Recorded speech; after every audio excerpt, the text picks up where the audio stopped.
Well, let's go with like the Seven Wishes, Night Rangers, top of the world. Just I'm going to throw out a couple names. Just give me what your thoughts of what it was like touring the world with them in the 80s. Give us a couple Fitz stories. Fitz is such a an enigma. Like we don't have a lot of interviews with him and a lot of video footage. Wonderful guy. He ended up doing, crew stuff after, he went to Mhm. Van Halen and that kind of stuff. Yeah. He was always, my guru for any kind of MIDI questions I had. Hmm. All the early MIDI stuff, because he was right on it, right out of the gate. 82, I think he was already on it. And as a result, I learned a great deal from him.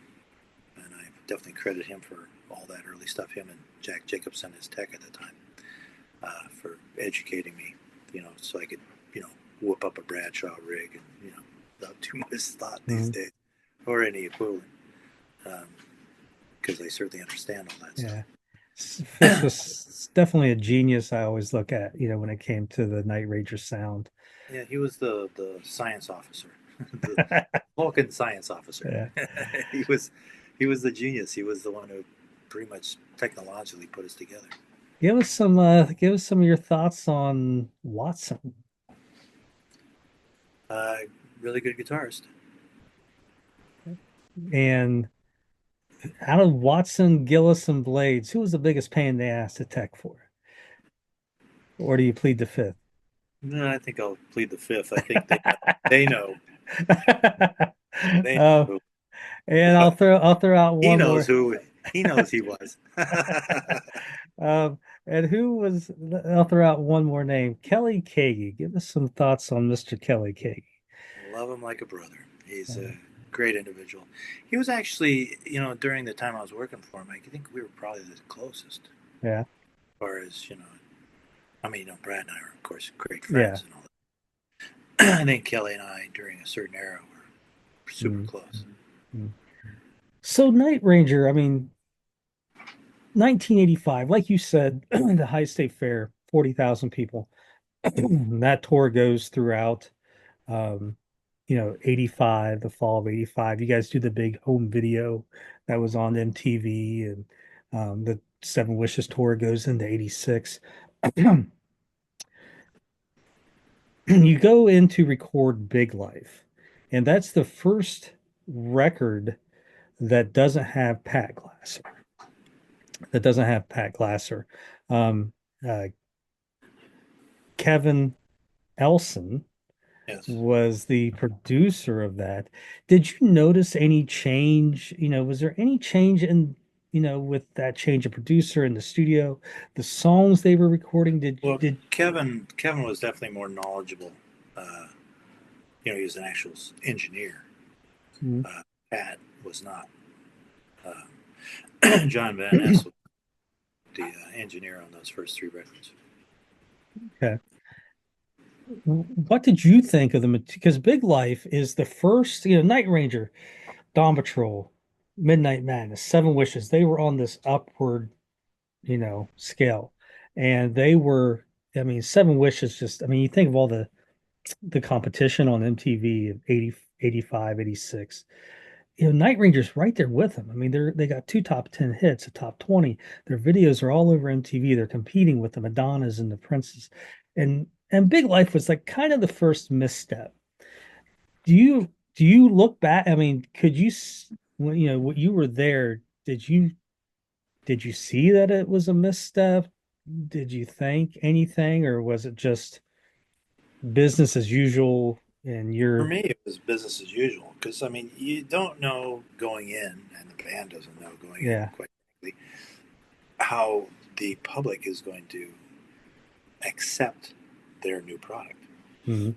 So um, it's really hard to tell for me. I mean, technologically, I was heavily into the uh, Mark of the Unicorn performer sequencer program and that sort of thing. So I was kind of recording a lot of the performances and stuff in that era, as I remember. And that actually that's what got me involved in the No Rest for the Wicked Aussie record.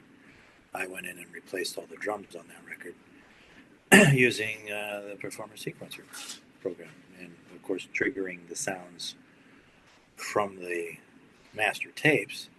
Um, and I just remember Keith Olsen was the one who took over that record when Mm, it got refused by CBS. Uh, and at that time, I was recording with the Night Ranger guys doing the performances and that sort of thing. And I just remember Keith getting the offer to do the record, and he turned around to me and goes, "You can fix this, right?" Because I kind of had the technology. I mean, yeah. it was technology wasn't quite there, but So so with all that days of tediousness, I was able to come up with a product. so with that Ozzy record and that drum sound, I mean, the album was recorded and they just didn't like the drum sound. I mean, what were It was they? the whole record was horrible. I mean, it just wasn't didn't sound like on his level. It Yeah. just there was a lot of it sounded pretty bad. I How just did remember it sounded like a bad demo. how do you And get I that? mean, the when we soloed the drum sounds, they sounded like oatmeal boxes. I'm not kidding. It was awful. So we end up, well, I ended up re-triggering them all um, through the Mm, performance sequencer through unbelievable tediousness and driving Kelly Keagy's S900, Akai S900 drum machine uh, with the new drum sounds. And those became the new drum sounds for that record. does that ruin someone's career? Like, Uh, hey, I'm going in to produce this huge artist, and you basically turn in something that can't be used. I would imagine it would hurt him somewhere. Yeah, Uh, I mean, I mean, he still was a huge name, so yeah. which I'm not going to share. I think Mm. most people probably Well, aren't yeah, yeah. I mean, I'm not. if they're that hip to any of that Mm, that went on. mm, But I just happened to be the right place at the right time. Just happened to be sitting there when the gig yeah. was offered. That has to be good for the resume too. Maybe it's not only, I mean, you have the stellar, technician career. Now you're doing these other components of the engineering and studio. Well, Um, to kind of backtrack a little bit, at Brad's house when we all lived together, me, him, and Danny Chauncey, etc. mm, Uh, we always had a studio in the house, and I was the technologist, so I was always the one who wired the studio, and I was the guy who engineered most of the time. I did the patch bays, all that shit, and and they ended up doing it for a lot of people over the years. I ended up building one for Chris Cornell. I ended up building one for advising on Nugent's studio that he was going to build.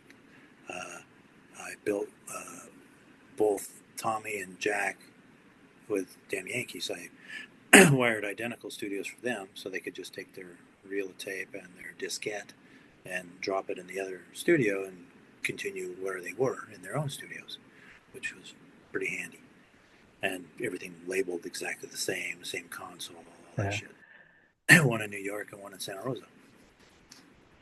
So So, I was no, it, I understand engineering more mm, than people yeah. realize. A lot of people treat me like a standard guitar tech, that I wouldn't know those things. Mm, I get a lot of, especially with the younger sound engineers and stuff, a lot of disrespect uh, because they don't know that I know.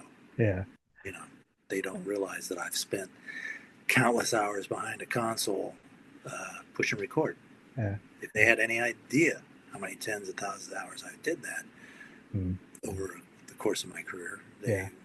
they wouldn't give me the shit that I sometimes receive. Um, so you do we were talking about the Aussie thing, and that was what, you were talking about the phone call, and that would have been with Keith Olsen, um, the Man in Motion record. Did you ever think Well, when, me and Brad were, we were also doing the Fiona record at the same time okay, because yeah, that was Keith's next project. It because there was the was Fiona record. So Brad ended up playing on the Fiona record while I was in the back room fiddling with the Ozzy record.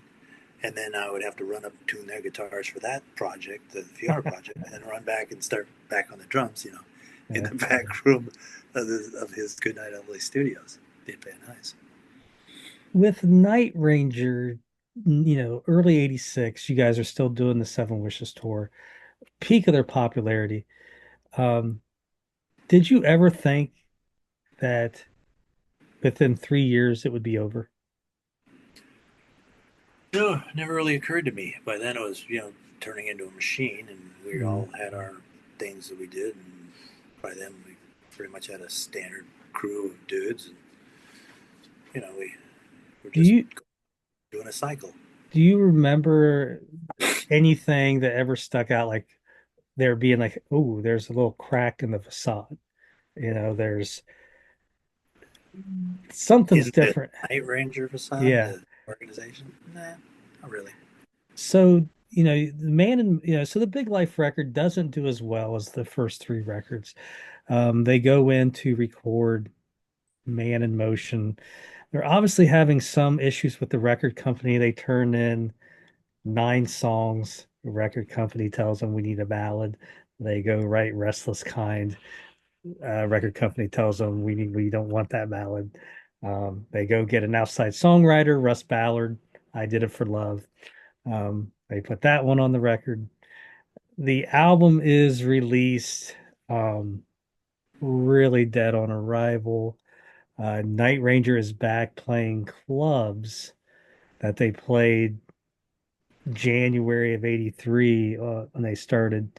Um, the I remember it more. I seem to remember doing I don't know if we call it a co-headline tour or whatever. Correct, We were out with Kansas. Kansas Yeah. when things kind of went south.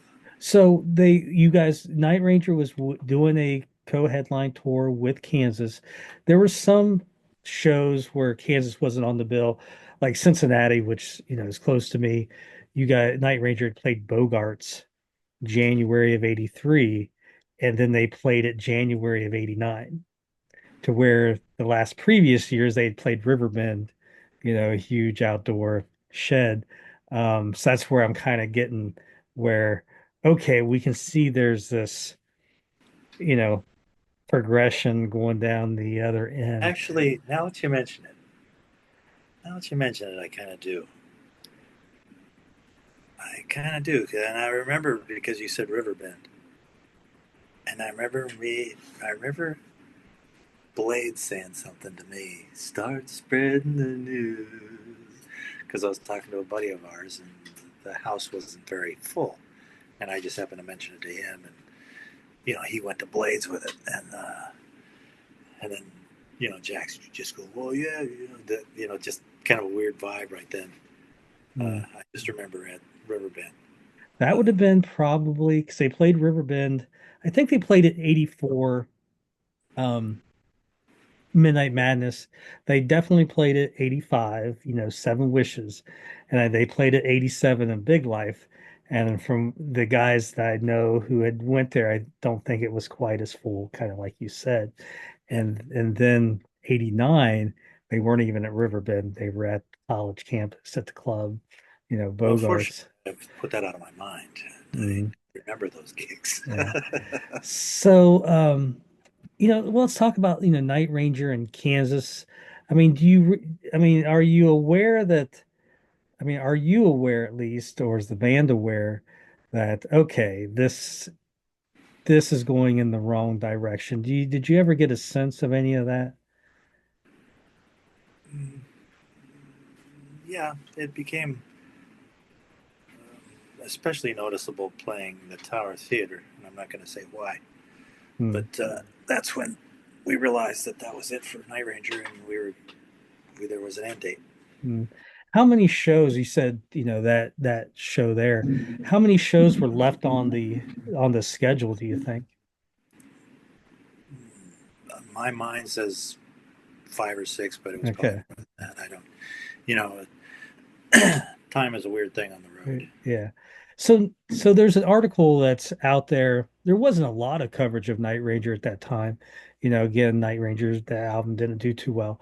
But there is a article, I think it was from Kerrang magazine with Watson, and they're basically announcing that Night Ranger had broke up. And what I remember from that article is Watson said they knew that they were playing a military base, like a military base festival in Colorado, and they The, knew we that were it at was the Air Force where they train all their troops right there in okay, the Air Force Academy. Okay. at yeah, Colorado Springs. And he said they knew that was going to be their last show. Yep. So kind of what you're saying is, they knew maybe 5 or 6 shows or maybe more. They knew that, okay, this is it for Night Ranger. What was your feeling of that? Was, because you'd been there from the beginning, were you worried about, well, where do I go after this? Or, what was your thoughts and how did the band react? I mean, just give us the eyes and ears of what was going on at that time. Well, by then I was more interested in skiing because we were in Colorado Springs and we had a couple of days off in between the Dallas show. I'm going to say Dallas, somewhere in Mm, Texas. Uh, and I remember physically driving the rental car up there, and with a couple crew guys in there with me. And we had a couple days to kill, so I learned to ski right there in town. And then the the it was $26 for the package, and it included 4 days of skiing, including the last day at Beaver Creek, which is part of the Vail establishment up on the high mm. range. And it was a long, it was quite a jump going from Bunny Hills to that. So I remember more of that Yeah, I've never skied. and Royal Gorge, Mm, than I do the actual gig, yeah. because then it was just pack up, take the shit home, and that's it for that, Do, and then do, start looking for a gig. do you remember anything? Were the guys just like? Was there any like? I guess being a fan and you think of the Hollywood ending where okay, guys, this is the last show this of our band that we started 8 9 years ago. Um, or were they just happy to get the fuck away from each other? Was there any moment where they were cognizant like this is it? Or were I you don't just have I don't have any recollections along those lines on mm, the vibe of that gig. Again, I was more into the ski thing by then, yeah. so it was just more fun than facing the fact that okay, this is it for this. Now I got to go find a So job. where you talk about the equipment. So after the show, like what happens? You just drive the equipment back and all right, Jack, come get some shit. Brad, come get. Well, by then the gear was kept at Blades' house in the barn. Mm, The early years, it was all kept in my garage. Um, I mean, by early years, before they mm, even had a contract or any of that shit. mm. And at the same time, the Alameda All Stars gear was all in the garage too. So I had all of it, and I would just set it up wherever it needed to go. And were you at all worried that, okay, my job that I've pretty much been my steady job for 9 10 years is gone? Or were you pretty, you know, uh, confident that, okay, I can go get something else? Well, it seems to me the damn Yankees thing came on pretty quick after that. Yeah, I mean, It seems Jack, to me I'd have to look at my resume because it's been so long, but it seems to me I may have fit something in between that. Something Brad was doing, I remember. well, did you, I mean, you had, um, I mean, I know Brad did, the Fiona and he did some studio work with a band called Witness. Maybe he had Damon Johnson or something in it. I can't remember now. But um, Jack's story is, Night Ranger calls it a day, and 5 days later he's on an airplane to go jam with Nugent and Tommy Shaw. So I mean, if he needed a tech, you very well could have been, you know, Well, you I know, got introduced right into that thing because Tommy and Jack were emceeing the Anderson, Wake, Bruford, and Howe show at the down there in Mountain View, mhm. and Jack had me come down to introduce me to Tommy. So I sat next to Tommy and chatted with him during the course of the gig. And the next thing I knew, I was driving down to the Bay Area the day after the earthquake in '89 to start working for him. When they were still in Jack's basement writing songs. And Nevison was involved at that point. Hmm. And we went into a little studio there in Marin and cut the tracks live one time. So were you, Check out the arrangements, that sort of thing, with so Nevison. were you doing Jack, Tommy, and Ted's guitars? During the course of the records, yes. During the recording. Oh, Okay. and of course, during the recording of the records, when we were actually down in LA recording the records, Mhm. uh, Ted and I shared an apartment, and Tommy and Jack shared the other apartment. Um, you can imagine living with Ted for a couple album cycles. That was interesting.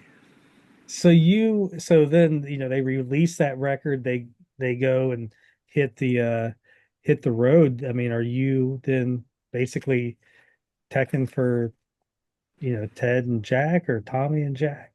Tommy and Jack. All right. And how long how long were you on the road with Damn Yankees? The entire time. So you So did three-ish years. so you did, the first record and all that big tour with Bad Company and the Don't Tread record and um Yep. the Don't Tread uh tour. What was there, was there anything different between that world and the Night Ranger world? I mean, because you are kind of one of the, Not so much. No, I got on with the guys great. I just had a great rapport with all of them. I love Tommy Shaw like a brother as well. yeah, He, in my opinion, is number one for coolest pop star ever. yeah. He's just a wonderful human being. Really cares We're, about people around him, and one hell of a creative individual. I mean, it was such, I mean, that Damn Yankees, especially that first record, I think you just had, you kind of had the contrast between Tommy and Ted and Jack somewhere in the middle, and somehow they made it all work. I'm a big Tommy Shaw fan. Was there anybody else in the Night Ranger world that followed you over to Damn Yankees? Obviously, besides Jack Blades. Um, you know, um, Yep. with were you involved at all? Because the Night Ranger or Damn Yankees does the Damn Yankees record, they do the Don't Tread record, and then they kind of, go a little bit separate ways. Ted goes and does a record, and Tommy and Jack do the Shaw Blades record. Did you work on that record with them as well For a day. for a day? Yeah, Uh, me and Pablo were in the truck driving it to the first gig, and they canceled the tour. okay, I meant like the recording of it. Were you there in the Yep, studio? I Okay, was. so you Now, bring up some about the Damn Yankees crew too. It ended up being mostly guys from Rush, the Rush tour. really. I Yeah. guess I mean the only thing I think about that is Tommy opened for Rush with Cardelloni. I guess that's I just remember trying to like figure out how the Rush world um, came into it, but um, so I want to talk about that though, because as a, the summer I graduated, one of the first ticket shows that I was supposed to see was the Shaw Blades tour. Um, and back then, no internet or anything. And I remember going to the Newport to see a show, maybe in the month prior, and I knew the security guy. And I was talking to him, and I was like, "Man, I'm excited to see Shaw Blades coming up or something like that." Or maybe we talked about it after it was canceled, but I just remember him saying, "It's canceled. Someone broke their arm." And I was just like, I'm like, We all were ready right. to break their arms because we Um, were halfway to the first gig before they told us to turn around the truck. so what was the real reason why that initial tour was canceled? Oh, I can't say for sure, and probably shouldn't interject. Mm. But let's just say no one broke their arm. Um, Not that I'm aware of. you know, uh, so all right. So there's you got the Night Ranger world. I mean, I know you did some work. Um, did you do some work right after that with like ZZ Top? I did. Mm. That was next on the roster. I was kind of Gibbons's R&D guy on that one. He played he played Stump the Professor with me every day, pretty much. It was a giant test, really, Mm. because he's an interesting individual. Gibbons is really something. Uh, Miss Dusty, by the way, he was a wonderful individual as well. Mm. It made sense that I ended up in that camp because Frank and Tommy and Jack were super good friends. Used to hang out quite often. Yeah. So I just kind of slid over to that camp for a while, and then finally decided to do the Prince gig when I got it offered the third time. So And by let's then, he was the artist formerly known as somebody else. so how let let's hear the Prince story. So, you are Prince's guitar tech, and how many shows did you last? I was there for 5 months, roughly. All right, well, that's a pretty good track record. Well, I think that kind of puts me top 10 in duration. Because I've talked to some Prince crew members, and I've um, talked to everyone I know has been a Prince crew member for and, a and day or two. Yeah. yeah, it's like I was sound man number 8 on that tour, and Oh God, there was always one waiting in the wings of everything. uh, and um, you get stories like don't communicate with him.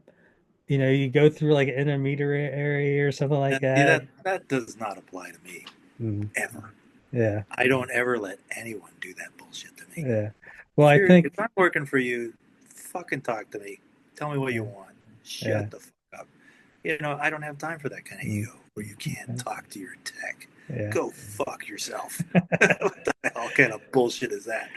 So I talked S- to him from the first day. mm. I mean, And we couldn't really call him Prince because he wasn't Prince anymore. yeah, So it was weird starting conversations with him, but yeah. I did it quite often. But I mean, I towered over him. I was almost 2 feet taller than him. So what's some of your memories of working with him?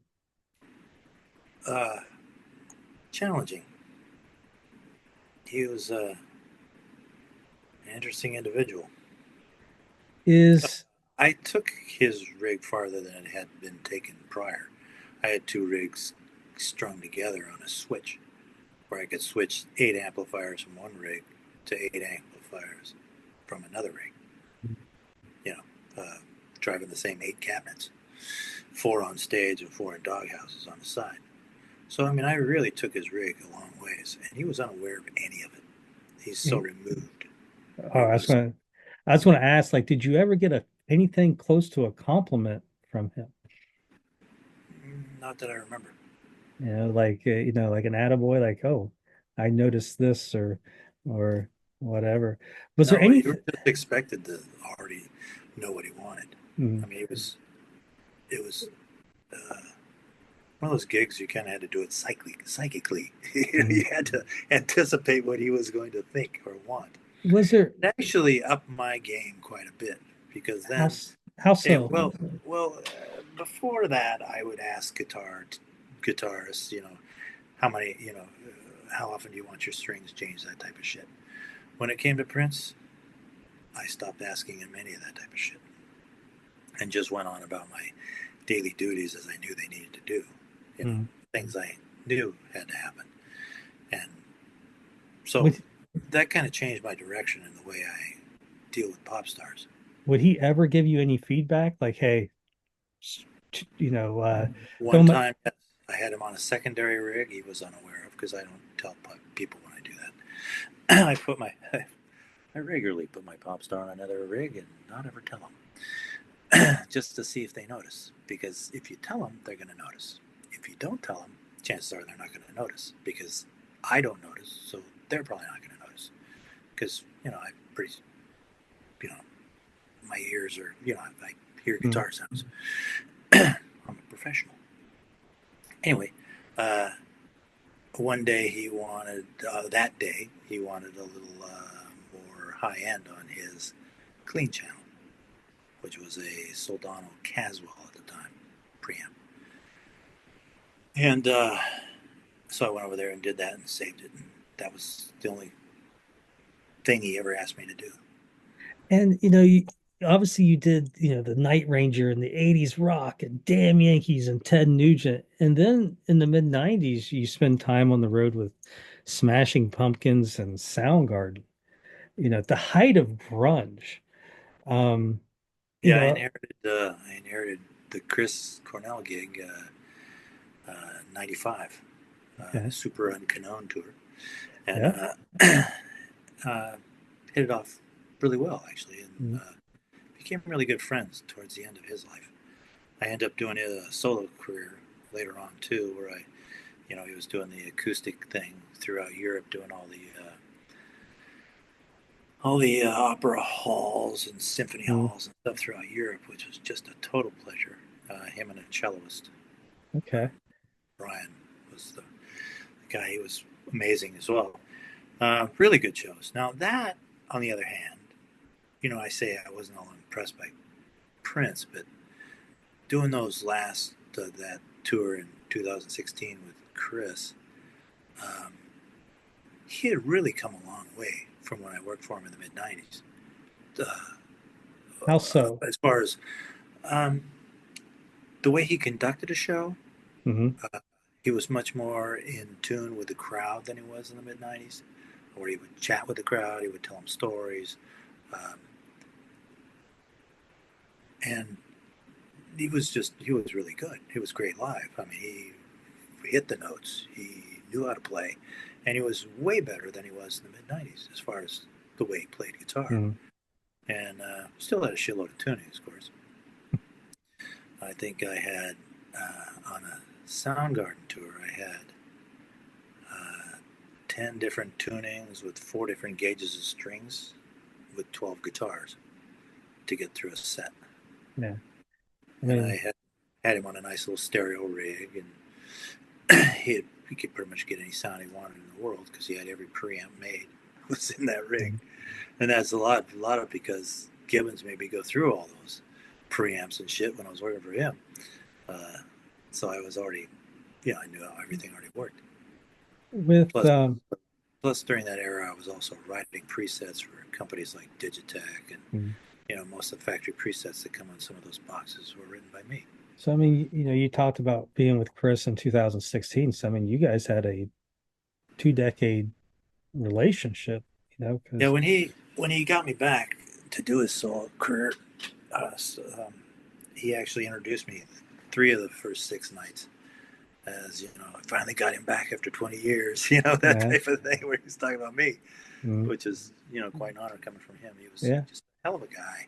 yeah. We'd chit chat like an hour before the set every night, and the conversations would cover the full gamut of anything, Mm, songwriting to his personal life to just stuff we used to do when we were kids, yeah, anything. We mm. just had some amazing chats during that era.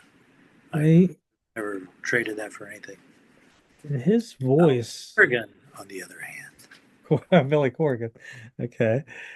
still Um, owes me 10 grand, and I absolutely hate him. um,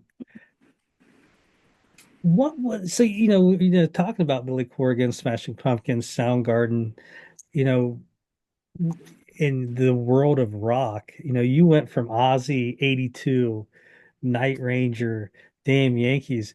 Was it just a different environment to be on the road with an alternative band in Well, let's 1996? not forget that Prince was in the middle of that, and that was quite a left turn from those Yeah. aforementioned.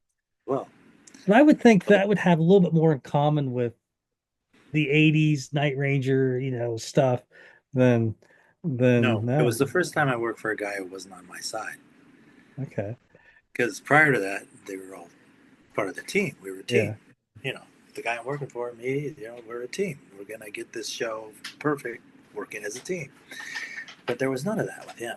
That was the first time I didn't wasn't really on the same team. I mean, Gibbons was marginally on the same team.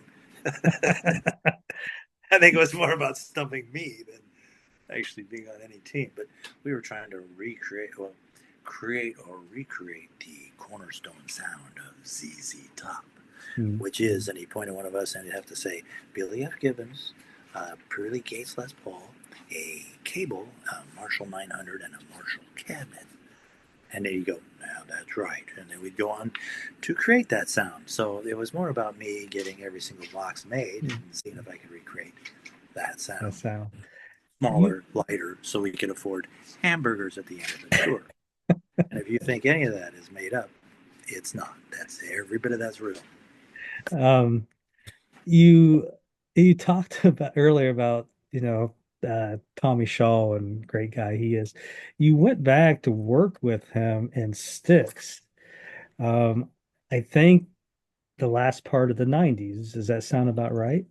Yep. Would that have been Dynasty Young's final tour with them?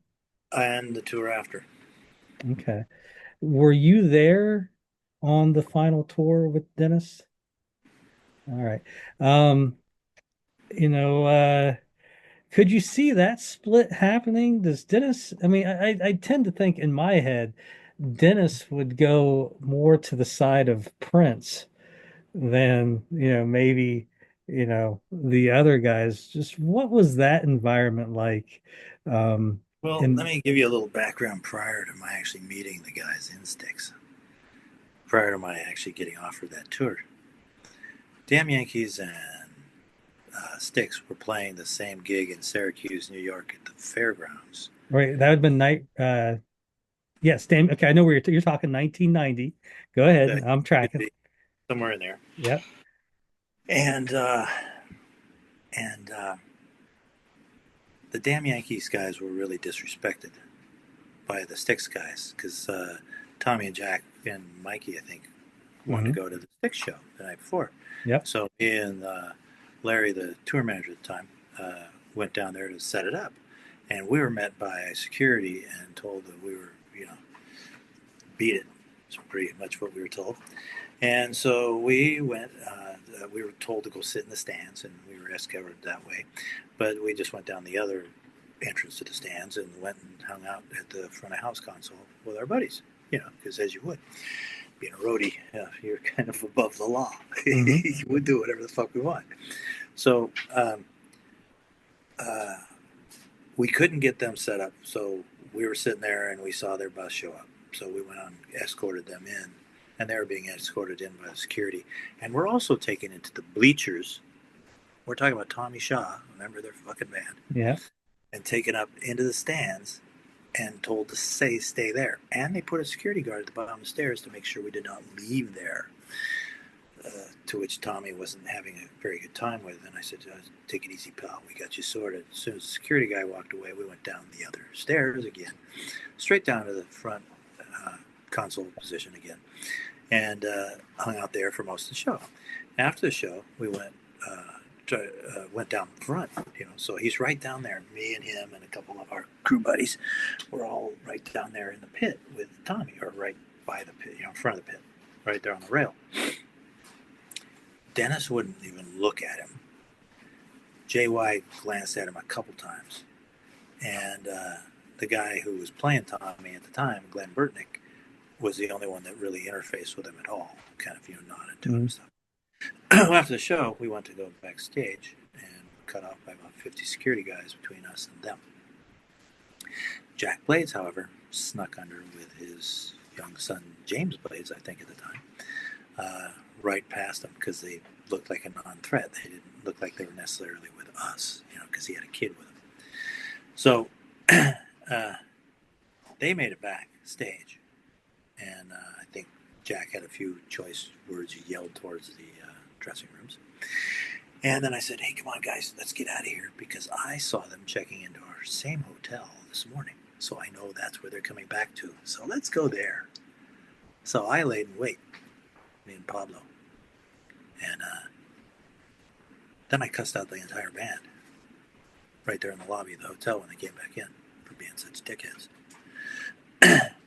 So they hated me from the instant they met me because I came in full steam, full head of steam. I was pissed. And so the next day, Tommy had recon when they were doing the bags down thing. So he went and got in the elevator, and I believe JY was in the elevator. You know, major tension there. And then I think Dennis got on the elevator, like the next floor down or something. And the two sticks guys were cussing about me, you know, that motherfucker type of shit, you know, to Tommy. Well, it shifted the anger off of Tommy and onto me. So they agreed to continue talks about getting the band back together. And it's just interesting to me that there was the coup and Tommy ended up taking over the band after he got back in. Hmm. You know Poetic, what's this really from my perspective, you know because I love. what's really great about this story is, I'm a 13-year-old kid, just searching for anything Night Ranger, Damn Yankees, right? And that incident made it into the Columbus Dispatch. Really, Okay. So there used to be like a really, life, yeah, there used to be like a lifestyle section. I think it was called Accent. right? And if you opened up to page two, it had like Hollywood gossip or something. You know what I mean? Right? And there was an article. God, I had it for decades. I don't have it anymore, but I cut the article out, and it was about, the Syracuse Fair. Members of Damn Yankees and Sticks get an argument. It was probably 4 or 5 sentences. I cut it out, and I had saved my paper route money to buy a beautiful Panasonic, ghetto blaster, right? But it was top of the line, $250. And I taped that with Scotch tape on the top of the left speaker. Okay. And I had that. That was my go-to stereo system Yeah, that's um, fucking funny. for years, right? So I Well, saw that there's the article. sidebar from the actual gig on how that all happened. And actually, Tommy accredits me with getting him back in the band because of my altercation that Yeah. evening. Well, the stories that I've heard is, basically exactly how you said it was. Um, you guys, one of you guys are playing one night, the next night is the other band, and um, they send you guys all the way back to the back. Um, and there's the story. I think Cardelloni, I've read it, an interview with him. He's the one, telling like, somehow Jack got back there, but Jack always does somehow. I remember him kind of saying it like that. And Because of James. James yeah, was like 5 years old. He was just a little kid, and and he seemed, yeah. like not a threat.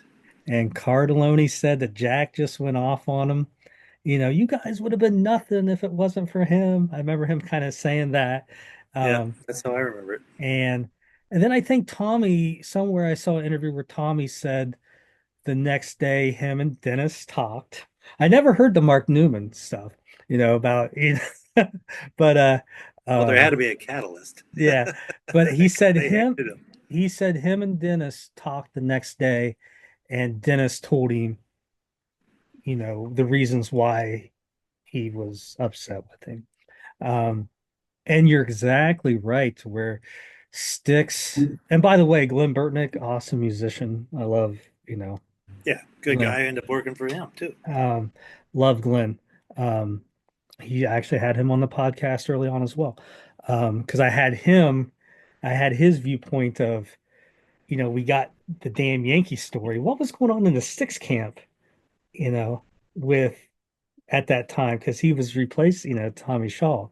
He really didn't have much to say. You just remember there was some tall guy that threatened to kick all their asses at a hotel once or something. I kid.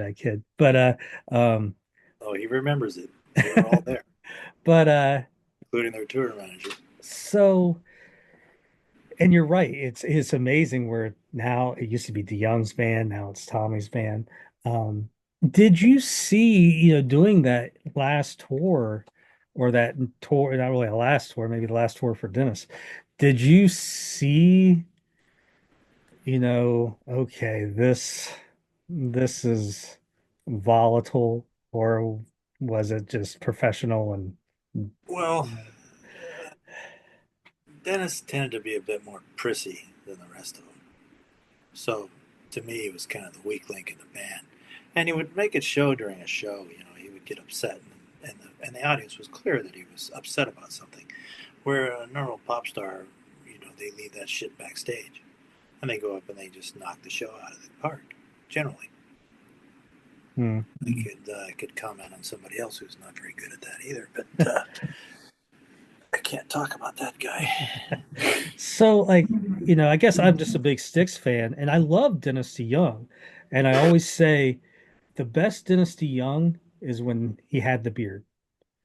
When he had the beard, man, fucking Grand Illusion, Pieces of Eight, those songs kicked ass. And That then was he, and then he shaves and he just has the mustache, and we get Babe, and I get, you know, uh, uh, Best of Times and Roboto, and I'm like, all right, what the fuck's going on here? And then, he loses was them. that was some more of the whole thing. I remember when right after that, when Damn Yankees would play, there was a couple gigs where Tommy came up with a stunt guitar and would start the song Babe, to which Ted would go, "Let me tune that," and smash the guitar on stage. One of which was the same place we did the Ozzy live show with Gillis. Uh, Ritz. no, that was the Uh, Ozzy live record, but we did an Ozzy live show for MTV at Irvine Meadows. okay, okay, yeah. So the same place Hmm. we were playing that night when Ted came up with that idea and smashed the guitar. Well, remember how I said that Dennis and Tommy, talked out their differences or whatever they were talking? That was one of the things Dennis was upset about, Ted. was the Babe thing. He's like, why? He was like, why do you have to go on stage and bash our history for a laugh? I think that's kind of was the general Well, at the time consensus. it was apropos Yeah, because yeah. they weren't really on terms yet. Mm. Um, you also worked with, I mean, we just lost legendary John Sykes. Uh, Yeah, what a shame. and He was a lovely individual as well. of course, I mean, you being the, you I'm up know, to six guys in my roster that are no longer with us.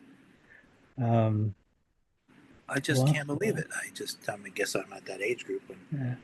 that shit starts happening. I mean, just now, and I mean, I'm going all over the place here, but you mentioned, just mentioning that, did you do Dusty Hill's rig as well, or were you just mainly Billy? Uh, I built the rigs for Mm, both of them because they had to be identical. So whatever Billy was using, Dusty had to use. yeah. I mean, everything from speakers to amplifiers, everything. Well, talk a little bit about, Dusty, and a little bit about John Sykes, two guys that have passed. I mean, what was Dusty like? Just give Lovely us. guy, just a really good guy. Even after I stopped working for the band, many years later, I'd be with Nugent or somebody, and he'd come up, on a festival stage, and he'd come up specifically to shake my hand and say hi. He Mm, was just a real gentleman. yeah, that Uh, means a lot too. I mean, yeah, especially the business you're in. Um, very yeah, respectful, really nice guy. yeah. I liked him a lot. And like I said, John Sykes, who obviously many in the rock world know who he is, but I mean, probably what he's best known for in some circles is, those legendary Whitesnake records, where he played on them, and wasn't really in the videos, but he played on them Co-wrote on him, co-wrote and, all that and stuff. co-wrote. Yes, a lot of people think it's just Coverdale, and you did a tour with him, maybe 2006, with Thin Lizzy. Just give us some of your thoughts on John Sykes and his playing. Great guitarist, amazingly sounded so much like Phil Lynott vocally. I mean, he sounded exactly like him. They were pals though when Mm, Phil died. They were hang pals, not in a good way. I mean, it killed Phil. Yeah. But Sykes was a lot of fun for me. Historically, I understand he was can be hard on Tex and doesn't trust him and doesn't want him to touch his guitar and blah blah blah. But we got to be, real good friends, and I Mm, did end up taking that Les Paul apart a time or two to fix it for him. mm, But normally he didn't allow that. But yeah. we got him to be, he had total confidence in me, and we became really good friends. We quite often would be at the end of the show, we'd both be tuning the guitar and looking forward to getting out of the bus and getting back to laughter, Mm, because we spent a lot of times yeah. laughing, laughing it up. It's it's Good dude. weird. It's weird where, with my age, you know, I turned 13, 1990, right around there. And like my introduction to John Sykes was Blue Murder, that that record. And so it's like where most people are Thin Lizzy and White Snake and other things. It's like, mine Yeah, because was he was in Thin Lizzy early on. I think he joined the yeah, band in '83 or something. something like that. He's like what Tigers of what's that band? Bang. Yeah, them. And then he was with, Thin Lizzy and then the White Snake. And like I said, being so young, I didn't know all the histories, and obviously there was no place to really go to read them. It's just I see a Blue Murder video, I'm like, oh, that band's cool, and go buy the cassette. And um, you also worked with a band that kind of fits into the Night Ranger world a little bit, Extreme. What's Nuno like as a guitar player? He just posted a video a month ago or so. He was maybe at a charity event and he's doing "Don't Tell Me You Love Me," and he's doing, Brad and Watson's part. Uh, Really? yeah, and he That does a was. pretty good. He does, it's Oh, I'm sure obviously, he's a monster player too. I He's on there. mean, someone who's heard the solo a thousand times, I'm like, nah, he missed that little part. But, he got the whammy bar part right. And, he's doing Jeff's part. But, yeah, give us some of your thoughts on Nuno. I just saw him the other day at the NAM show. He actually, I was walking past. He probably had, I don't know, several thousand people in Mhm. line to get autographs with him, and I walked past, and he stopped what he was doing. He came out, and gave me a big hug, and went back to work. So Yeah. I he's a good man. I love that band. They're actually a lot better than I thought they were. I was told by one of them that their first gig was warming up for Night Ranger at the Mm. Boston Orpheum, and I was the stage manager who brought him out on stage that night. Huh. Yeah. So I've evidently known him a lot longer than I thought when I saw him. Well, because when I was I graduated in 95. So I was in high school at the height of grunge. So there wasn't very many people who got into the 80s rock still. But I had a buddy of mine who was still into that music, and his band was Extreme. So I learned a lot about Extreme from him, and I went and saw them. And then, the mid 90s, when they were still in that, original lineup, and, Gary hadn't left for Van Van Halen. Halen. And yeah, it was, I mean, I just remember seeing them and, just a very tight band. And um obviously Sharon could sing the phone book and you would you'd be okay with it. And I think they had Mike Magini, what's the hell is his last name, played in Dream Theater forever. But he was a top line drummer, and so they had him, so it was just like musicianship, uh you know grade A. And uh what's crazy is the band that opened for them was Nuno's brother was the singer, and Sharon's brother was the guitar player. I think they were called Flesh. Don't ask me how Yeah, the fuck I remember that. But I was unaware of um that. uh so yeah, let's kind of, we'll wind this down a little bit. I've held you on here for a little bit of time. So you We took were some, talking about some of the people that have died on my yeah, roster. let's go over some. Michael Jackson. Well, I was there when So that all you went wrong. so you were doing, so his he passed when he was doing rehearsals for the This Is It tour that was going to be coming up. And was it at the Staples Center in That's where we were at the time in rehearsing. LA. Yes. So talk about, you were, putting together, I guess that production and stuff. Talk a little bit about, Michael and what you experienced at that, final part of his life. A lot of people thought he was frail and that kind of stuff. I didn't really see that. What I saw was a lot of improvement in the time I was there. When I first hired on, I was thinking, wow, this is a long way from pulling out of the door. And we didn't have that much time left. And it was, to me, it seemed like it had a lot of work needed to be done. Certainly on the guitar rigs, because they were a joke when I first got there. But I literally was loading the guitar rigs in the racks that just showed up while he was dying. So it made it convenient to roll the shit out of the building that evening, because about 7 p.m., as I recall, I started loading the back line truck, loading the shit out Do after you he do you remember where you were at when you got the news that he had passed? sitting on the floor in front of the stage with everybody else.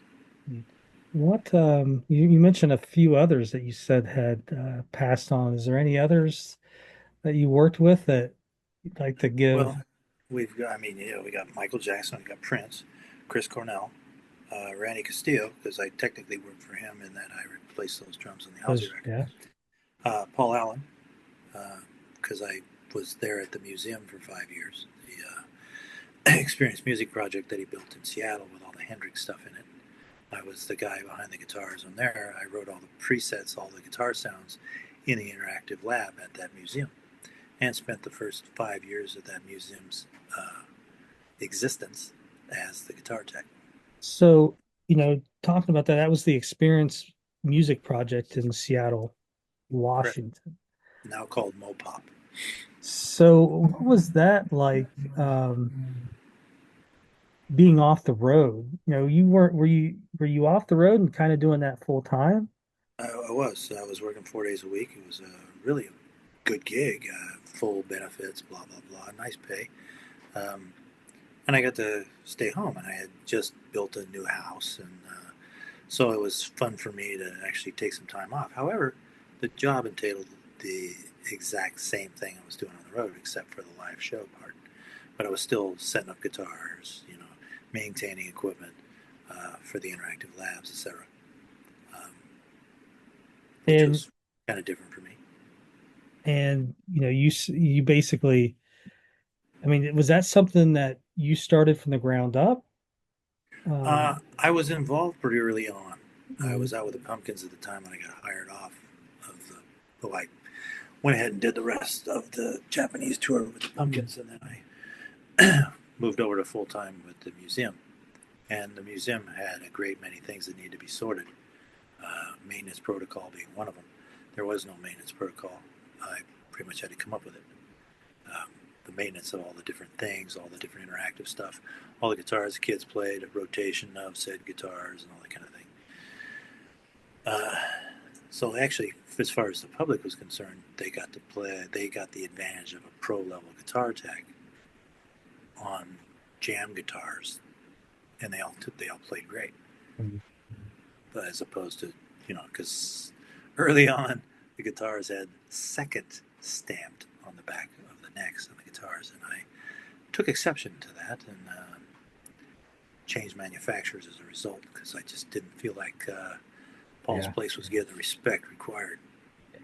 When you're doing that, I mean, after decades on the road and you're suddenly working every day at the same place, going and sleeping in your bed every night for years, is there a part of you that misses the road? Well, let's put it this way. After a while, corporate America kind of steps into those things. And it became pretty damn corporate towards the end of my 5 year period. And about the time they were, cutting budgets and that kind of stuff, I just kind of went into the wind. And next thing I knew, I was working for Hart. You Um, just never know where you're going to end up. yeah. So And it wasn't long before I was back into, all the there's big. a a lot of fans were big Kiss fans.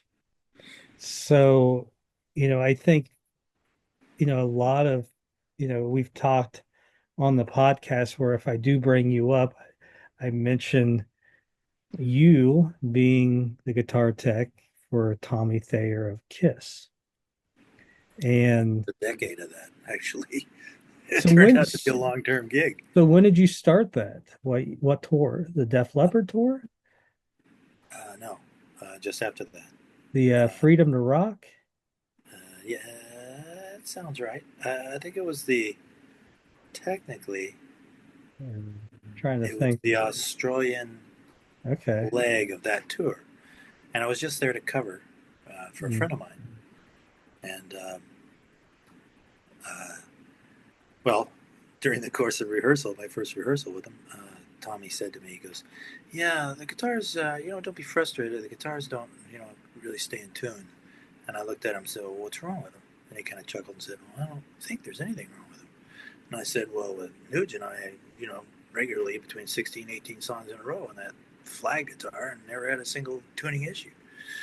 And I said, "Let me have a look at him." So, I did my thing that I do. And at the end of the first day of rehearsal, he went through two sets of the material that we were doing for the tour, and he never went out of tune once. So he came up to me and said, "You're doing the cruise with us, right?"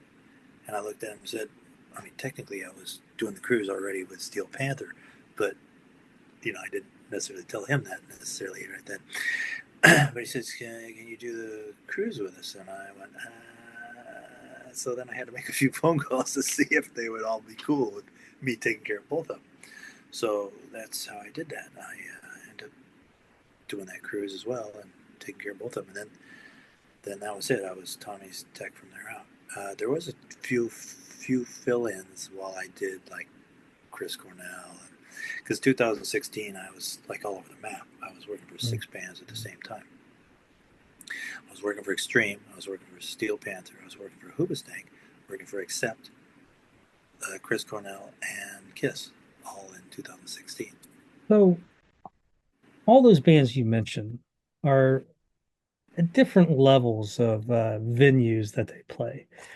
Is there one that you, let's say, prefer, you know, just job wise, take out the money, right? Do you prefer, playing, arenas compared to theaters, to clubs, um, or I as, prefer a tour that's all on the same level, so it's a whole lot less thought about if you're doing a festival on a giant concert stage one day, and then you're doing a theater the next day.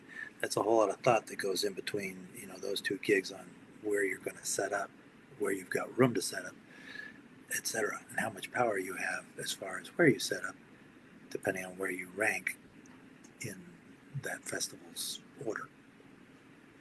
so something like Kiss, who, okay, we're playing 30 straight hockey rinks. I guess mentally that's got to be good because basically the same type It's of. easier. It's easier because me, once the stage rolls into place, then I roll my stuff into this place next to the stage.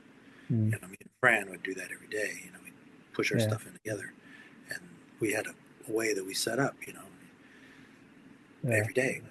And then when he died, then I had to train the next few that for the fill-in guys, and then finally when TJ took it over Mm. towards the end.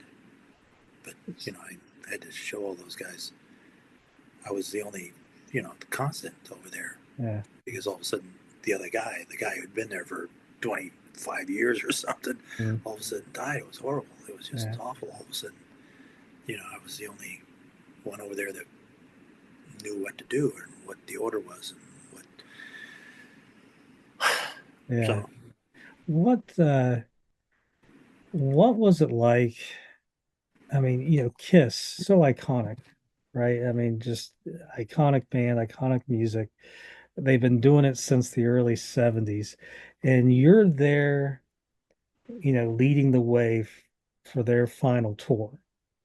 Um, you know, What I don't know was it? if I'd say I was leading the way necessarily.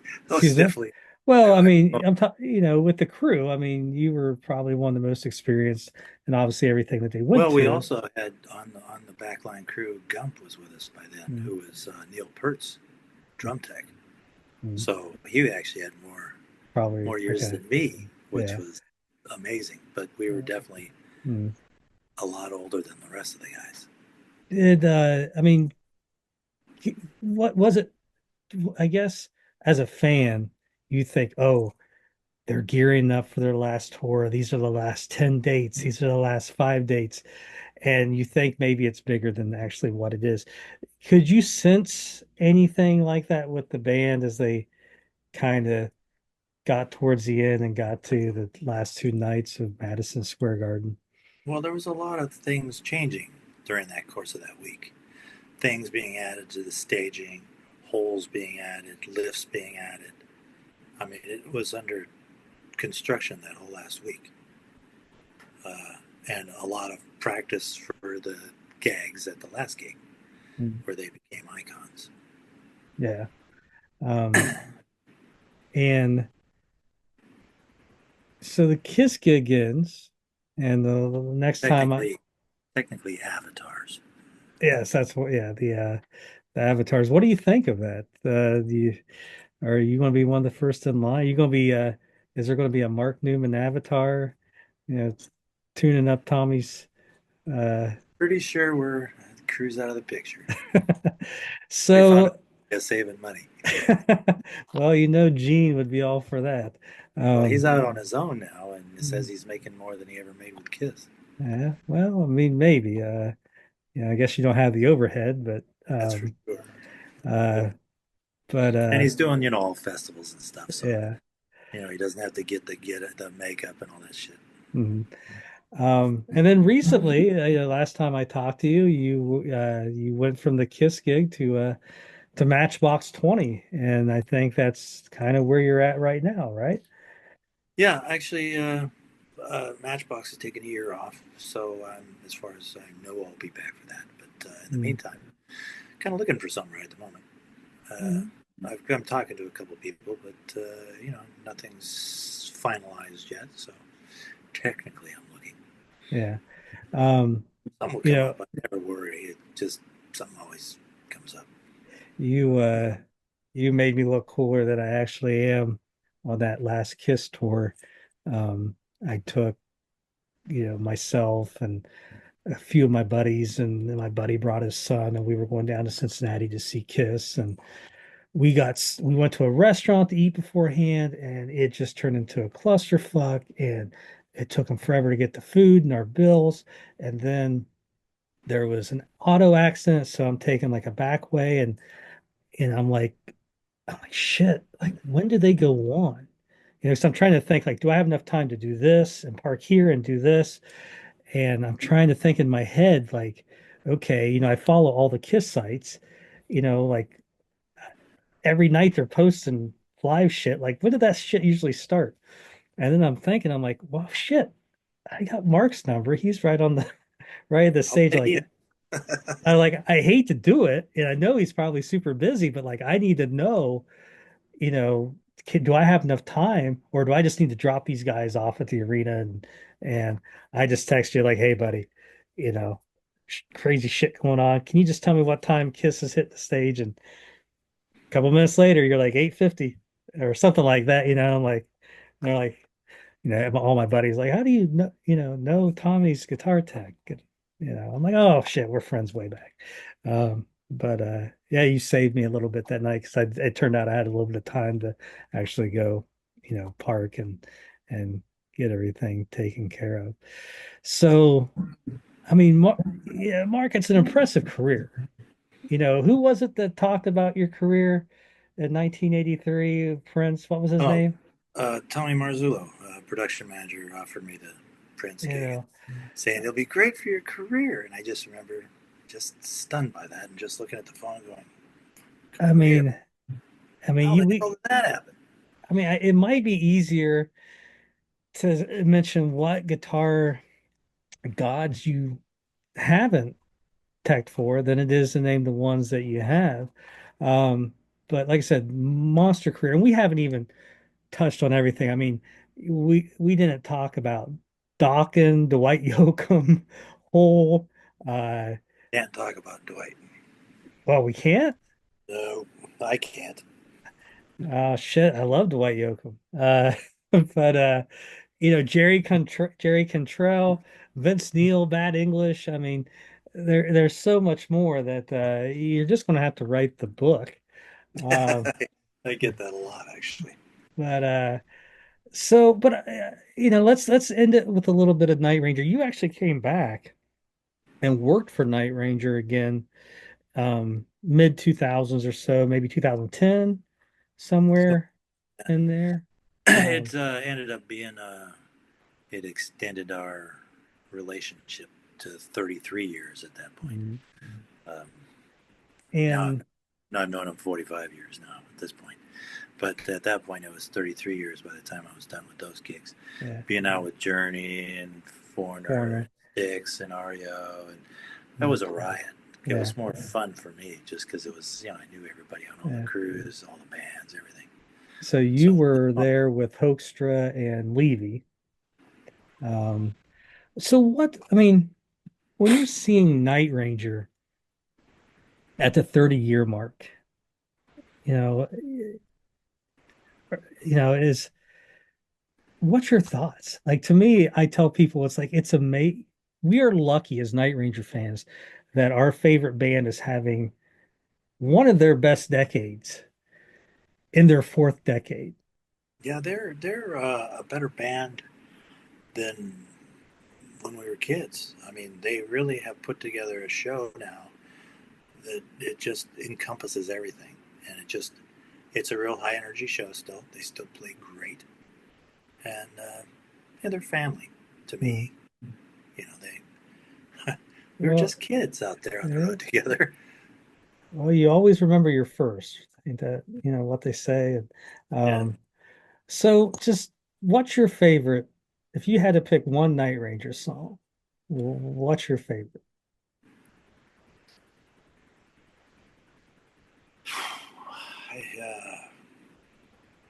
I don't know. I don't know that I equate one different from the other. To me, they're each had their own logistical things, and I look at them more like that. Unfortunately, I Yeah. don't know that I mean, Yeah. part of doing it for that many years, it becomes your job. Mm. Oddly enough, And do you ever think you'll quit the road? at some point, somebody's they're going to stop offering me cash. But as long as the phone keeps ringing, they keep offering cash.